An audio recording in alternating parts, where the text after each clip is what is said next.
Halo watu wa Mungu, Bwana Yesu asifiwe sana. Nimewakumbuka na wapenda sana. Salamu katika jina la Yesu. Basi imempendeza Mungu tena leo ni siku nyingine, ni wakati mwingine ambapo tunaenda kumega mkate uzima. Karibu tujifunze neno la Mungu angalau hata kwa uchache tu, ili kusudi tuweze kumfahamu Mungu, lakini pia tupate maarifa ya kiroho. Karibu sana. Na somo letu la leo linaitwa uzima katika neno. Uzima katika neno, ya kwamba kwenye neno la Mungu ndani yake kuna kitu kinaitwa uzima. Lakini iko tofauti kati ya uzima na maisha, ama uzima na uhai. Uzima na kitu cha kiroho, ambao uzima huu unaweza kukaa mahali popote, kwenye kitu chochote. Inaweza sio tu kwenye afya ya mtu, lakini uzima ukawa katika hata biashara, hata katika kazi, hata katika ndoa ikawa na uzima. Kama tunavyoona mauti, neno kinyume cha uzima ni mauti, lakini mauti inaweza iwe pia kwenye chombo cha usafiri. Mauti inaweza pia iwe kwenye chakula. Nakumbuka nabii Elisha alipokuwa na wale wana wa manabii, kafika mchana wakaandaa lunch, chakula kilipikwa kwenye masifuria, lakini saa ya kula wakamwendea wakasema, "Hey, Bwana nabii, tumisha Bwana, kwenye chakula sifuriani kuna mauti sifuriani." Kwa mauti ilikaa kwenye sifuria ya chakula. Elisha akaenda akatakasa kile chakula. Inaweza ikakaa kwenye ndoo ya mtu, mauti hiyo. Lakini pia inaweza ikakaa kwenye biashara ya mtu. Sasa hapa naposema kwamba uzima katika neno, watu wengi wamekosa uzima ulio katika neno la Mungu. Ninaomba nianze na kile kitabu cha Yohana sura ya 6 na mstari wa 68. Lakini tazama juu kidogo tuende pamoja. Mstari ule wa 60, na mstari wa 60. Imeandikwa, basi watu wengi miongoni mwa wanafunzi wake waliposikia walisema, neno hili ni gumu, na ni nani awezaye kulisikia? Yesu akifahamu nafsini mwake ya kuwa wanafunzi wake wanalinungunikia neno hilo, akawaambia, je, neno hili linawakwaza? Itakuwaje basi mwonapo mwana wa Adamu akipaa huko alikokuwako kwanza? Haleluya. Lakini nitaacha kidogo twende mstari ule wa 66. Kwa ajili ya hayo wengi miongoni mwa wanafunzi wake wakarejea nyuma, wasiandamane naye tena. Anasema kwamba basi Yesu akawaambia wale thenashara, je, ninyi nanyi mwataka kuondoka? Basi Simoni akamjibu, Bwana, twende kwa nani? Wewe unayo maneno ya uzima wa milele. Haleluya. Unaona hapa ilipotokea changamoto, watu wakaanza kuondoka, watu wakajitenga na Yesu, watu wakamwacha kabisa, akabaki peke yake. Lakini alijitia tumaini pengine, labda hawa wanafunzi wangu hawataweza kuniacha, hawa hawataondoka, hawa watakuwa na mimi kipindi chote, hata katika magumu yako, hata katika mapito yako, hata kwenye msiba wako. Inawezekana watu kakuacha wakaondoka, kipindi ambacho umefirisika, kipindi ambacho umekataliwa, umetengwa na familia, kipindi ambacho umefukuzwa na mume wako, kipindi ambacho biashara haziendi kabisa, huna fedha, hali ni ngumu. Lakini cha kushangaza, hata wanafunzi wa Yesu wakaanza kujitenga naye mbali. Akashangaa, hata hawa nao ambao niliwategemea kwamba watakuwa na mimi, nao wanaondoka. Akaanza, na nyie je, mnataka kuondoka? Lakini mtu mmoja, Petro, huyu jamaa huwa ananishangaza sana. Hata siku ile ambapo Yesu aliuliza kwamba huko nje mnasikia watu wananiita mimi nani? Akasema, wengine wanakuita wewe ni nabii wa kale aliyefufuka, wengine wewe ni Elia. Akasema, je, na ninyi mnasema mimi ni nani? Ila Petro alifunuliwa na Mungu. Yesu anataka kwamba si damu na nyama zifufunde mambo hayo. Akasema, wewe ndiwe Kristo Masihi, mwana wa Mungu.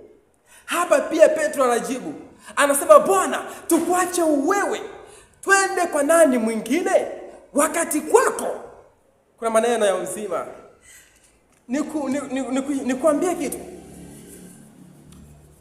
watu hao wangeweza kuondoka, hata wanafunzi wangeweza kumkimbia Yesu kabisa, lakini wanajiuliza, tuondoke twende wapi? Kwa kuwa ukiupata huu uzima ulio ndani ya neno la Mungu, hata nyumbani kwako chakula kitakuwako, hata amani ya maisha yako itakuwepo, hata ulinzi utakuwa nao. Sasa wamwache Yesu.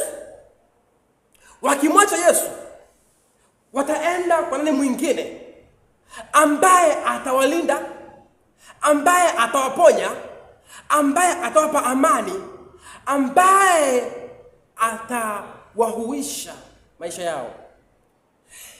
Wangeweza kuondoka kumwacha peke yake, lakini wanajiuliza, wanasita mioyoni mwao, wanasita kwamba tuondoke, tumwache huyu, twende kwa nani mwingine?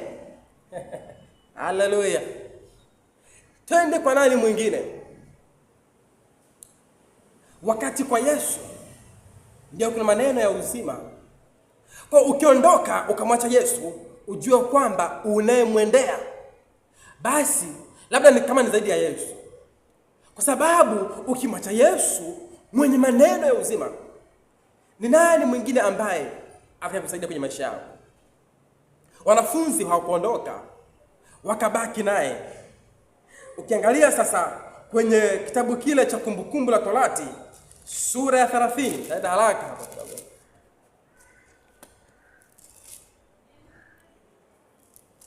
Nisome kitabu cha Kumbukumbu la Torati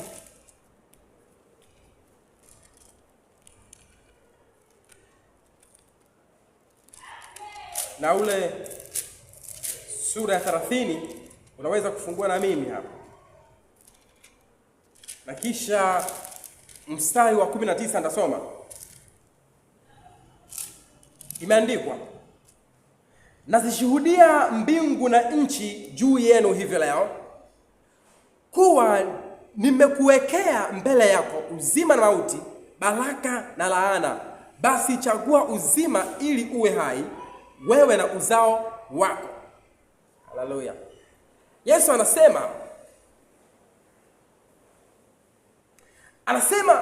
anashuhudia katika mbingu na nchi, amekuwekea mbele yako uzima na mauti, baraka na laana. Anasema, lakini chagua uzima ili uwe hai.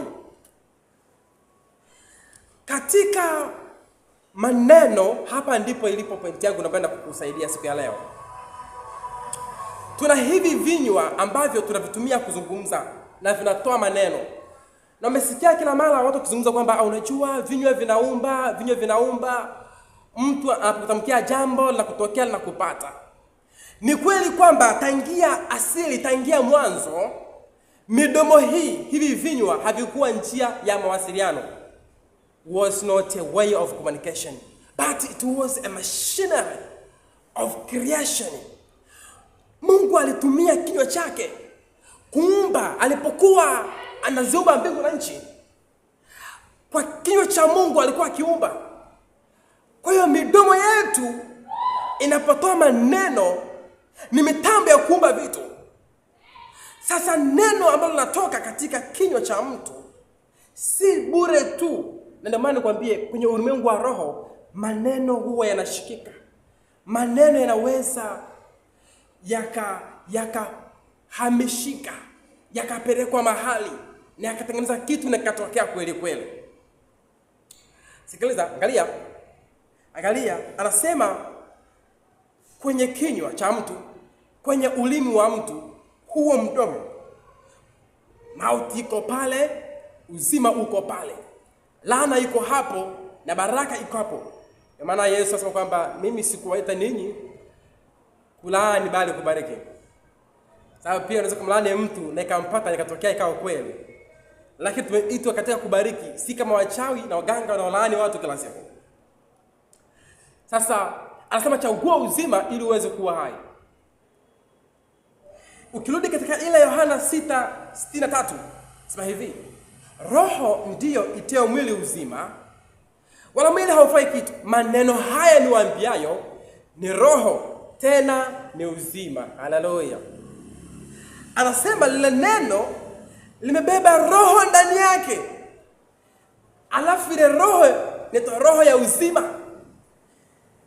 Unakumbuka wakati Danieli akiwa katika maombi ya siku 21, amelala, amechoka, karibia kuzimia moyo.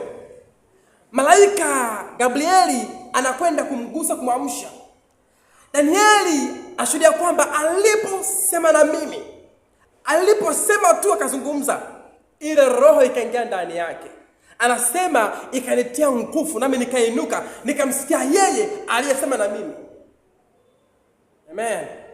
Anasema aliposema na mimi, roho ikaniingia. Kuna roho zipo. Unapozungumza na mtu, unaposema na mtu, inaingia kwa mtu. Ndio maana saa zingine watumishi wa Mungu wanapokuwa ametembelewa na mgeni, anaongea na mtu, hata kabla hujamwombea, unajikuta yale mazungumzo tu, kama alikuwa kitu kinamuuma, anahisi homa, anahisi udhaifu, unyonge, baadaye unajikuta anasema mimi nasikia nimepona, nasikia ni mzima kabisa. Imekuaje? Alikuwa anazungumza na mtu mwenye nguvu ya Mungu ndani yake. Kwa ile neno linapokuwa linatoka, linakuwa ni uzima kwa yule mtu. Petro wa pili sura ya 3 mstari ule wa 5. Soma kitabu cha Petro wa pili hapa. Sura ya 3 mstari wa 5 imeandikwa hivi.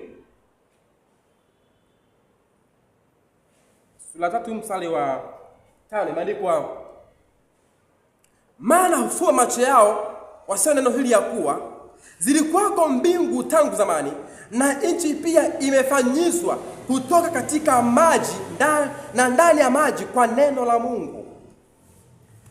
Imefanyizwa nchi, dunia, nasema ikaumbwa kwa neno la Mungu. Kama Mungu alitumia neno akafanya. Kwa neno la Mungu na dunia ikafanyizwa. Hebu tuangalie katika Waebrania. Tuende kwenye Waebrania pale 11 mstari wa 3 imeandikwa, kwa imani tufahamu ya kuwa ulimwengu uliumbwa kwa neno la Mungu, hata vitu vinavyoonekana havikufanyika kwa vitu vilivyo dhahiri. Asema kwa imani hiyo hiyo ulimwengu uliumbwa kwa neno nani? La Mungu. Hata vitu vinavyoonekana havikufanyika kwa vitu vilivyo dhahiri. Kumbe kupitia maneno, unapokuwa unaomba, ile tu maombi yako kwenye ulimwengu wa roho, sasa unaanza kuviita vitu, unaanza kuvitengeneza vitu, unaanza kuviumba vitu havipo ili kusudi viweze kuwepo.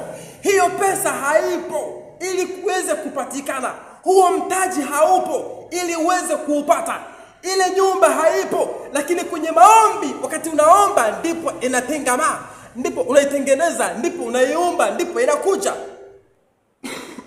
Ila ukikaa kimya huombi. Kwa hiyo mkupesa sana mtu ambaye haombi. Mtu asiyekuwa na maombi ni mtu ambaye yupo kwenye ukame, ni mtu ambaye yupo kwenye jangwa, ni mtu ambaye ameshaki ni magumu, kwa sababu hawezi. Ingekuwa lugha ile ya binadamu tunasema kwamba kudownload. Yaani maombi ni unakwenda kudownload kutokea ulimwengu wa roho, unavileta ulimwengu wa mwili. Una download, unavivuta, unavileta. Hapa anasema kisichokuwepo kiwepo. Angalia Wakorintho, nimalizia andiko la Wakorintho wa pili sura ya 4. Sura ya 4 mstari wa 18 nasema pale, tusiviangalie vinavyoonekana bali visivyoonekana, kwa maana vinavyoonekana, anasema, ni vya muda tu, bali visivyoonekana ni vya milele. Haleluya tena. Tusiviangalie vinavyoonekana. Na hii ndio imani yetu. Hatuenendi kwa kuona. Hii ndio imani yetu. Hatuendi kwa kuona, bali tunaenda kwa imani. Ni kweli kwamba hakipo, lakini naamini kipo. Ni kweli naumwa, lakini naamini uzima na afya njema ipo. Napona mimi. Ni kweli leo sina, lakini naamini ninacho. Ni kweli hakiwezekani, ila naamini kinawezekana kwa jina la Yesu. pasipo kuona, sio mpaka nikiona ndipo niamini. Ninaamini, imeandikwa kwamba imani ni kuwa na hakika mambo na pamoja na kutarajia mambo yasiyoonekana, na kuwa na uhakika hata kama sijakiona, na kuwa na uhakika hata kama sijakipata bado, lakini na uhakika. Amen. Sasa basi, namalizia kusema hivi. Angalia jinsi ambavyo maneno matakatifu ya Mungu yanatuambia kwamba uzima ulio katika neno. Ushauri wangu wa kwanza, unapokuwa msomaji mzuri wa Biblia, maana yake unapata uzima ule wa Mungu kupitia maneno matakatifu ya Mungu unapokuwa unasoma. Anasema katika Ibrania 4:12 kwamba neno la Mungu li hai. Ili ule uhai uje ndani yako kukuhuisha wewe, lazima uwe msomaji wa Biblia. Lazima utafute neno la Mungu liko wapi kupata ule uzima ulio ndani ya neno. 2, anasema kwamba roho ya Mungu, ili kumpata roho ya Mungu lazima uanze na neno la Mungu ili kupata ile roho. Kwa sababu anaongea kwenye ile kitabu cha Warumi 8:11 kwamba roho Mungu akikaa ndani yenu, yeye analeta kuhuisha, uponyaji katika miili yetu yenye hali ya kufa. Sasa unakuwa mgonjwa, unakuwa na matatizo, unakuwa na mateso, misukosuko, na hutaki kulikaribia neno la Mungu. Lakini ukiwa rafiki na neno la Mungu, ndio unapata ile roho ya Mungu kutokea kwenye neno, inakuja kutenda kazi kwenye maisha yako. Amen, amen. Haleluya tena. Uzima katika neno. Neno la Mungu kama Biblia, tunapokuwa tunasoma tunapata vitu hivyo nilivyozungumza hapo. Lakini pia uwezo wa kimungu ulio ndani yetu, katika vinywa vyetu, vinaweza kutamka baraka, vinaweza kuleta mafanikio, inaweza kuleta ushindi na nguvu, na inaweza kukubadilisha maisha yako, kwa sababu iko nguvu katika kila neno linapokuwa linatoka kwenye vinywa vyetu. Imeandikwa kile kimjazacho mtu ndicho kinachomtoka. Ndani yako umejaza nini? Ndani yako umejaza nini? Umejaza filamu, movie? Umejaza miziki ya kidunia? Umejaza mipira, michezo unafuatilia? Wewe umejaza nini? Sasa huwezi kuwa mshinda kufanikiwa kama umeweka vitu vya ajabu ajabu ndani ya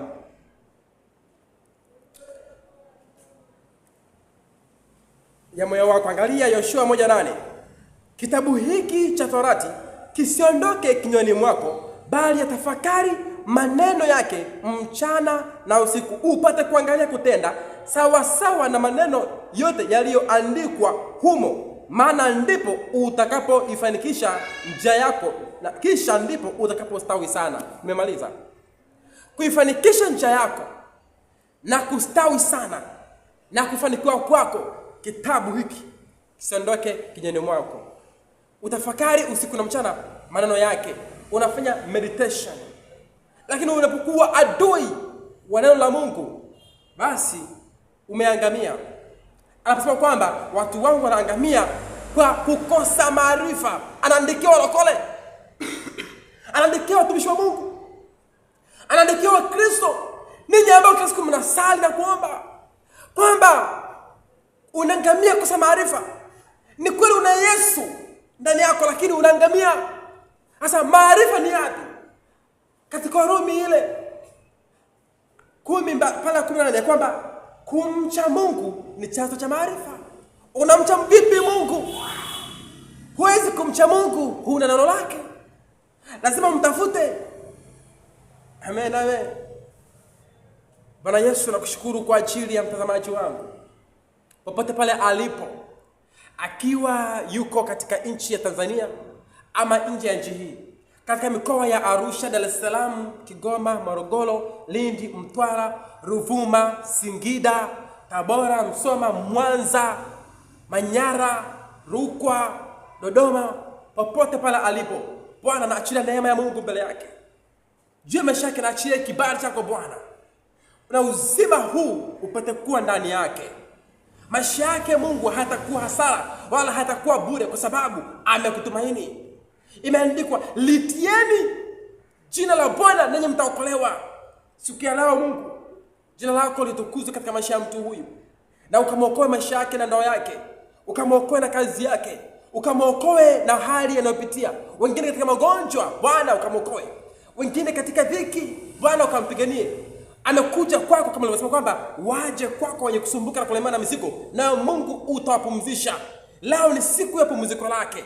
Amekuhitaji kama jinsi ambavyo ayala aoneavyo shauku maji ya mto, ndivyo Bwana nafsi yake kuonea shauku, ya kuonea kiu. Bwana upate kumjaza, pate kumbariki, pate kumwongeza, pate kumzidisha, pate kumbarikia sana kwa jina la Yesu Kristo, kwa damu ya Yesu Kristo Bwana. Na libariki neno lako la siku ya leo, likifanya kuwa mbegu yenye kuzaa 100 katika jina la Yesu Kristo. Na mfunga ibilisi shetani kamwe hatapotosha wala kumondolea neno hili katika mioyo yake, kwa jina la Yesu Kristo Bwana. Asante Mwokozi wetu uliye hai, kwa damu ya Yesu Kristo Bwana. Mwenyezi Mungu akubariki, akupe afya njema, akupe uzima, akupe amani, akusaidie kuvuka na kushinda katika mwaka huu. Umuone Mungu kwa viwango vikubwa, kwa viwango vingine, kwa jina la Yesu Kristo. Nikuombe usisahau kusubscribe channel yetu ya YouTube. Usiache kufuatilia vipindi hivi na masomo haya, na wakati mwingine tutapokutana tena mahali hapa, tutaenda kujifunza zaidi masomo mengine kwa upana na kwa urefu zaidi. Mungu akubariki, Mungu awe nawe. Nakupenda na kutakia siku njema, uwe na amani ya Kristo katika jina la Yesu Kristo. Amen.